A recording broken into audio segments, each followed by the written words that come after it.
नमस्कार, मेरा नाम शुभांग। आज हम द इन्वेस्टिगेटर के जियोपॉलिटिकल सेक्शन में एक ऐसे ऑर्गेनाइजेशन की बात करने जा रहे हैं जिसको 150 से भी ज़्यादा कंट्रीज ने मिलके अपने ट्रेड को मैनेज करने के लिए बनाया। एक ऐसा ऑर्गेनाइजेशन जो कभी दुनिया के 98% ट्रेड को मैनेज करता था, लेकिन ऐसा क्या हुआ कि अब वो अपनी बर्बादी के कगार पे आके खड़ा है। हम बात कर रहे हैं WTO यानी वर्ल्ड ट्रेड ऑर्गेनाइजेशन। ये वही ऑर्गेनाइजेशन है जो डिसाइड करता है कि कंट्रीज आपस में ट्रेड कैसे करेंगी, इनकी ट्रेड के रूल्स क्या होंगे, इनकी पॉलिसीज क्या होंगी। देखिए, ये सिस्टम कोई एक दिन में नहीं बना। इसकी शुरुआत 1947 में हुई, जब दुनिया वर्ल्ड वॉर 2 के बाद रीबिल्ड हुई, खड़ी हुई, तो उनको ट्रेड करने के लिए एक सिस्टम चाहिए था।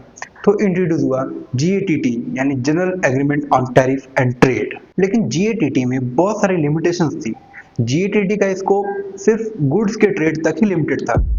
इसमें मॉडर्न ट्रेड इंक्लूड नहीं होता था। ये चीजें कुछ दिन तो चली, और GATT का सिस्टम इतना वीक था कि अगर दो कंट्रीज किसी ट्रेड को लेके आपस में डिस्प्यूट कर लेती है तो उसको सॉल्व करने के लिए GATT के पास खुद का कोर्ट सिस्टम भी नहीं था। अब ये सब चीजें, लिमिटेशंस, ये सब को साथ रख के चीजें कुछ दिन तो चली, ट्रेड चलता रहा। अब टाइम आता है 1980s का। 1980s आते आते ट्रेड की फिल्म थोड़ी बदल चुकी थी। अब ट्रेड गुड्स के साथ साथ सर्विसेज का भी होता था। देखिए, हम गुड्स और सर्विस इसको थोड़ा समझ लेते हैं। गुड्स का ट्रेड वो ट्रेड होता है जो फिजिकली अवेलेबल होता है, जैसे कि कोल हो गया, ग्रेन हो गया। और सर्विसेज का ट्रेड वो ट्रेड होता है जो वर्चुअली एग्जिस्ट करता है, जैसे इंटेलेक्चुअल प्रॉपर्टी राइट्स। ये सब चीजें सर्विसेज में आती है। तो 1980s तक ये दोनों चीजों का ट्रेड फ्रिक्वेंटली हो रहा था। लेकिन जो GATT का सिस्टम था वो सर्विसेज के ट्रेड के लिए नहीं बना था। तो GATT की इन्हीं लिमिटेशंस को दूर करने के लिए मल्टीपल कंट्रीज ने 8 सालों तक 1986 से लेकर 1994 तक बैक टू बैक मीटिंग्स की, जिसे हम उरुग्वे राउंड ऑफ नेगोशिएशन भी बोलते हैं। फिर जाके कहीं 1995 में माराकश एग्रीमेंट के थ्रू हम लॉन्च करते हैं WTO वर्ल्ड ट्रेड ऑर्गेनाइजेशन। और WTO को लॉन्च करते टाइम मॉडर्न ट्रेड को ध्यान में रखते हुए इसमें हर वो चीज़ दी गई जो मॉडर्न ट्रेड के डिस्प्यूट को सॉल्व करने के लिए चाहिए थी। इसमें हर वो पॉइंट्स दिए गए, हर वो रूल्स दिए गए, हर वो पॉलिसीज दी गई जिससे डिस्प्यूट ना हो। इनका खुद का कोर्ट सिस्टम तक बनाया गया। लेकिन सोचने वाली बात तो ये है कि एक सिस्टम बनाया गया 166 कंट्री के लिए, उसका कोड बनाए गए, उसके प्रॉपर रूल्स बनाए गए, पॉलिसीज बनाई गई, सब कुछ बनाया गया मॉडर्न तरीके से।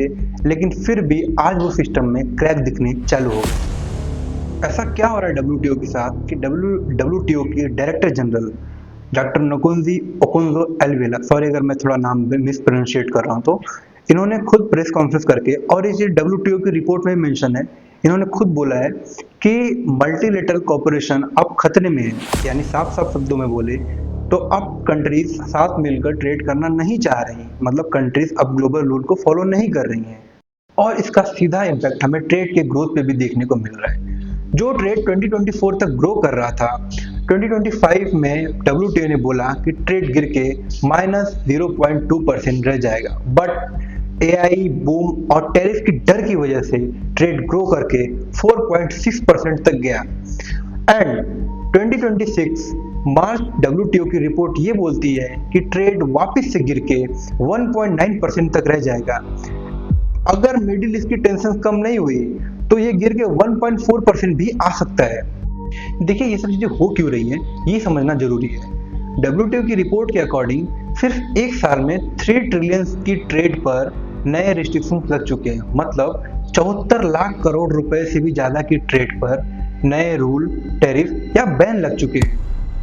ये नंबर पिछले साल से 3 गुना ज्यादा है। यानी कंट्रीज अब फ्रीली एक्सपोर्ट इंपोर्ट नहीं कर पा रही है, और इन्हीं सब चीजों से परेशान होकर कंट्रीज अब प्रोटेक्शनिज्म की तरफ जा रही है। देखिए, यहाँ पे मैंने एक वर्ड बोला, प्रोटेक्शनिज्म। ये समझना बहुत जरूरी है क्योंकि आगे का सारा गेम ये वर्ड पे डिपेंड करता है। प्रोटेक्शनिज्म को अगर सिंपल समझे तो इसका मतलब ये कि कोई भी कंट्री अपने लोकल इंडस्ट्री को बचाने के लिए दूसरे कंट्री के गुड्स पर टैक्स या बैन लगा दे। और मेक इन इंडिया एक तरह का प्रोटेक्शनिज्म ही है। कि मेक इन इंडिया वाला कॉन्सेप्ट सुन के आपको ये लग रहा होगा कि इससे तो देश का ही भला हो रहा है, ये अच्छी चीज़ है। पर जरा आप एक बार सोचो कि अगर सब कंट्रीज एक दूसरे के गुड्स पर, एक दूसरे की कंट्री के गुड्स पर टैक्स लगा दे तो होगा क्या? सिंपल है, आपके पास ऑप्शंस कम हो जाएंगे, प्राइसेस ज़्यादा हो जाएंगे। एक एग्जांपल समझे, अगर चाइनीज़ फ़ोन हमारे इंडिया में 10,000 का मिलता है और इंडिया उस पर हैवी इंपोर्ट ड्यूटी या टैक्स लगा देता है, तो चाइना वो फोन इंडिया में एक्सपोर्ट नहीं करेगा। अब वो फोन अगर इंडिया में बनता है तो उसकी कॉस्टिंग आएगी 15,000 रुपये, जस्ट बिकॉज इंडिया में लेबर महंगा है, इंडिया में चिप्स महंगी है, हर चीजें महंगी है। तो जो चीजें आपको 10,000 मिल रही थी वो चीजें आपको 15,000 में, मतलब ये चीजों का, ये ग्लोबल ट्रेड का सीधा इम्पैक्ट आपके पॉकेट तक भी दिखता है। देखिए, ये सब जानने के बाद आपके मन में एक सवाल आता होगा कि कंट्रीज अब अचानक से प्रोटेक्शनिज्म की तरफ भाग क्यों रही है, क्योंकि ट्रेड तो हमेशा से एक फायदे का सौदा रहा है और ट्रेड तब से होते आया है जब से आज की बहुत सारी कंट्रीज एग्जिस्ट भी नहीं करती थी। लेकिन अब ट्रेड का सिस्टम बदल रहा है। जहां पहले कंट्रीज ये देखती थी कि उनको सस्ता ट्रेड कहां से मिल रहा है, वहीं अब कंट्रीज ये देखती हैं कि इफ वॉर जैसी सिचुएशन क्रिएट हुई तो ट्रेड होगा भी कि नहीं होगा। और ये सब चीजें हमें यूएस ईरान वॉर में कंटिन्यू देखने को मिल रही हैं। इसका मतलब साफ है, कंट्रीज अब सिर्फ अपना प्रॉफिट नहीं, बल्कि अपने साथ साथ प्रॉफिट के साथ साथ अपने कंट्री की इकोनॉमी, कंट्री की जॉब, कंट्री की सिक्योरिटी भी देख रही हैं। और अब इस डर की वजह से जो फ्री ट्रेड का सिस्टम डब्ल्यूटीओ प्रमोट करता था वो अब टूट रहा है, क्योंकि अब हर कंट्री का फंडा है पहले अपना घर फिर दुनिया। और ये फंडा पहले अपना घर फिर दुनिया लाने वाला कोई और नहीं, अमेरिका ही है। ये वही अमेरिका है जो पिछले 70 सालों तक फ्री ट्रेड का ढोल पीटता था, लेकिन आज उसी फ्री ट्रेड की धज्जियां उड़ाने के लिए अपना सबसे कॉमन हथियार यानी टैरिफ वर्ड से आप लोग एकदम वेल नोन हो गए। इसको अगर आसान भाषा में समझे तो टैरिफ मतलब कुछ गुड्स इंडिया से यूएस जाते हैं $100 के, लेकिन वो पर्टिकुलर गुड्स यूएस में $120 का है। तो यूएस अपने लोकल इंडस्ट्रीज को बचाने के लिए उस गुड्स पे 25% का टैरिफ डाल देगा। उससे होगा क्या, इंडियन गुड्स की डिमांड कम हो जाएगी और यूएस की लोकल इंडस्ट्रीज बच जाएंगी। और इनका एक और हथियार, एंटी डंपिंग ड्यूटी। ये भी काम तो टैरिफ जैसा ही करता है, बस इसमें डिफरेंस क्या है कि इसमें जब ये लोग जो रिप्लाई करते हैं वो थोड़ा कैजुअल है। इसमें होता क्या है ये समझते हैं। जैसे चाइना कोई अपने कंट्री में गुड्स बनाया जिसकी कॉस्ट आई $50, वो अपनी लोकल इंडस्ट्री को अमेरिका में सेटल करने के लिए वो सेम गुड्स 30 में बेच रहा है वहां पे। तो अमेरिका बोलता है ये अनफेयर कंपटीशन है और उस पर मनमानी टैक्स जितना भी वो चाहे लगा सकता है। चलिए, ये भी ठीक था कि अनफेयर कंपटीशन है, चीजें बचाने के लिए कर रहा था। और हद तो ये लोग तब करते हैं कि ये अपना एक और रूल लेके आते हैं, सेक्शन 301 टैरिफ। ये जस्ट टैरिफ और एंटी डंपिंग ड्यूटी जैसा ही है, बस उनका एक्सटेंडेड वर्जन है। इसमें क्या होता है, अमेरिका बोलता है कि ये अनफेयर कंपटीशन है, ये सामान हमारे देश में नहीं बिकेगा और बैन लगा देता है। और यही सब रूल्स को स्ट्रिक्ट करके अमेरिका ने चाइना के ऊपर हैवी टैरिफ ठोका। फिर चाइना ने पलटवार किया और इसका रिजल्ट क्या हुआ, पूरी दुनिया टैरिफ वॉर में फंस गई। अच्छा, डब्ल्यूटीओ बनाया किस लिए गया था, यही सब चीजों को रोकने के लिए ना। लेकिन अब हो क्या रहा है, मान लो इंडिया और यूएस के बीच में टैरिफ को लेके कुछ डिस्प्यूट्स हो गए, तो इंडिया बोलता है चलो डब्ल्यूटीओ के पास जाते हैं, उनके पास एक प्रॉपर कोर्ट सिस्टम है, प्रॉपर एपिलेट बॉडी है, वहां डिस्प्यूट को सॉल्व करते हैं। लेकिन डब्ल्यूटीओ का कोर्ट 2019 से बंद पड़ा है। अब बंद क्यों पड़ा है, इसके पीछे भी यूएस ही है। अब सवाल ये है कि डब्ल्यूटीओ का कोर्ट बंद क्यों पड़ा है, डब्ल्यूटीओ के जजेस गए कहाँ और इसके पीछे अमेरिका कैसे है। तो देखिए, लास्ट जज का अपॉइंटमेंट 2016 में हुआ था। उसके बाद से अमेरिका ने डब्ल्यूटीओ में नए जजेस लाने बंद कर दिए। डब्ल्यूटीओ का एक रूल है, कोई भी नए जज का अपॉइंटमेंट या अपॉइंट नया जज तभी होगा जब डब्ल्यूटीओ की टोटल कंट्रीज मेंबर यानी 166 कंट्रीज जब हाँ बोलेंगी तभी कोई नया जज आ सकता है। और अमेरिका 2016 में लास्ट हाँ बोला था, उसके बाद से नहीं। उनका कहना है कि डब्ल्यूटीओ के जजेस अपने लिमिट से ज्यादा बोलते हैं और हमारे खिलाफ बोला के बोलते हैं, और बोलेंगे क्यों नहीं, इनकी हरकतें आपने देखी ही है। और बात बस डब्ल्यूटीओ के जजेस ना होने या डब्ल्यूटीओ का सुप्रीम कोर्ट यानी डब्ल्यूटीओ का कोर्ट बंद होने तक ही नहीं है, डब्ल्यूटीओ के multiple agreements, multiple rules continue fail होते जा रहे हैं। जैसे इन्वेस्टमेंट रूल, एग्रीकल्चर टॉक, ये सब कंटिन्यू फेल हो रहे हैं। इसका मतलब ना डब्ल्यूटीओ से डिस्प्यूट सॉल्व हो रहा है, ना रूल्स बन रहे हैं, ना पॉलिसी बन रही है। मतलब डब्ल्यूटीओ का सिस्टम पूरी तरह से वीक पड़ गया है।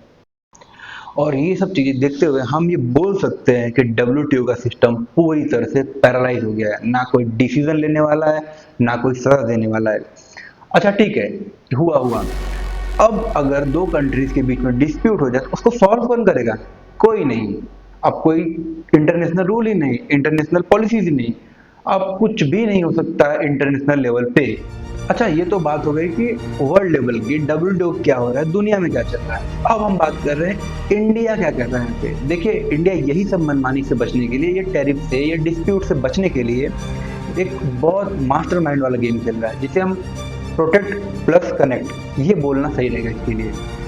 देखिए, प्रोटेक्ट प्लस कनेक्ट, प्रोटेक्ट तो हमें समझ में आ रहा है कि मेक इन इंडिया वाला सीन हो गया, सब चीज अपने देश में बने, ये चीज हो गई। प्लस कनेक्ट क्यों है? तो ऐसे समझो कि आज की डेट में अगर कोई भी कंट्री अपने नेट की पूरी भी चीजें, उनको एक इक्विपमेंट बनानी है, एक फोन एग्जांपल लेते हैं, एक फोन का, अगर एक कंट्री को एक फोन बनाना है, तो आज की डेट में कोई भी कंट्री ऐसी नहीं एग्जिस्ट करती जो उसकी हर एक पार्ट अपने ही देश में मैन्युफैक्चर कर सके। इसके लिए ही इंडिया को कनेक्ट वाली पॉलिसी खेलनी पड़ रही है।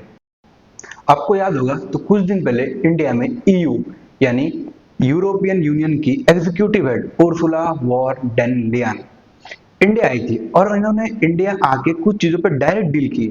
और डील में हुआ क्या कि कुछ चीजें जो इंडिया से ईयू जाएंगी और ईयू से इंडिया आएंगी, वो उन पे डायरेक्ट 90% तक का टैरिफ ऑफ रहेगा। इससे होगा क्या, जो इंडिया की टेक्सटाइल और फार्मा है वो ईयू में सस्ती मिलेगी, और ईयू की जो मशीनरीज है, जो कार्स है, वो इंडिया में सस्ती मिलेंगी। और ऐसा नहीं कि इंडिया ने बस ईयू से डील किया है, इंडिया ने एफटीए यानी फ्री ट्रेड एग्रीमेंट, ये चीजें मल्टीपल कंट्रीज तक साइन कर रखी है। जैसे कि यूएई साइन करने से इंडिया क्या हुआ, गोल्ड और टेक्सटाइल पे जो टैक्स होता था वो फ्री हो गया। और दूसरा, ऑस्ट्रेलिया ऑस्ट्रेलिया से इंडिया ने एफटीए साइन करके एक ग्रेट डील फाइनल की थी, कि है भी। इसमें क्या होगा, ऑस्ट्रेलियन वाइन जो है, ऑस्ट्रेलियन वाइन इंडिया में सस्ती मिलेगी, और जो कोल है वो इंडिया से ऑस्ट्रेलिया सस्ता जाएगा, और कोल इनरिचमेंट होकर ऑस्ट्रेलिया से इंडिया में सस्ता आएगा। और एक और कंट्री है यूके, यूके से भी इंडिया बात चल रही है। अगर यूके की बात हो जाती है तो आपको इंडिया में यूके की स्कॉच भी सस्ती देखने को मिल सकती है। और ये मल्टीपल डील्स के साथ में इंडिया ने एक और मास्टर गेम खेला है। आप लोगों ने ब्रिक्स तो सुना होगा, थोड़ा इसको इजी समझते हैं। तो ब्रिक्स क्या है, ये मल्टीपल कंट्रीज का यूनियन है। इसमें ब्राजील, इंडिया, रसिया, चाइना और साउथ अफ्रीका, इन कंट्रीज ने ब्रिक्स बनाई। प्लस अभी इसमें इजिप्ट और some countries of Middle East, ये लोगों ने भी ज्वाइन किया। तो अब इसको ब्रिक्स बोलना सही नहीं, अब इसको हम बोलते हैं ब्रिक्स प्लस। अच्छा, ये बनाया किस लिए गया? इसको बनाने का मेन रीजन था डॉलर की डिपेंडेंसी को कम करना। और ब्रिक्स बनने से इंडिया क्या फायदा है, इंडिया इन कंट्रीज के साथ में रुपीज में ट्रेड कर सकता है, रसिया से क्रूड ऑयल खरीद सकता है, वो भी रुपीज देके। सब मल्टीपल गेम के साथ साथ इंडिया ने एक और मास्टर स्ट्रोक खेला है। क्या खेला है? चाइना जो है वो लिथियम एनरिचमेंट का भंडार है, मतलब किंग बोल सकते हैं। अब लिथियम क्या है वो आगे समझते हैं हम, प्लस अभी समझते हैं कि इंडिया ने क्या किया।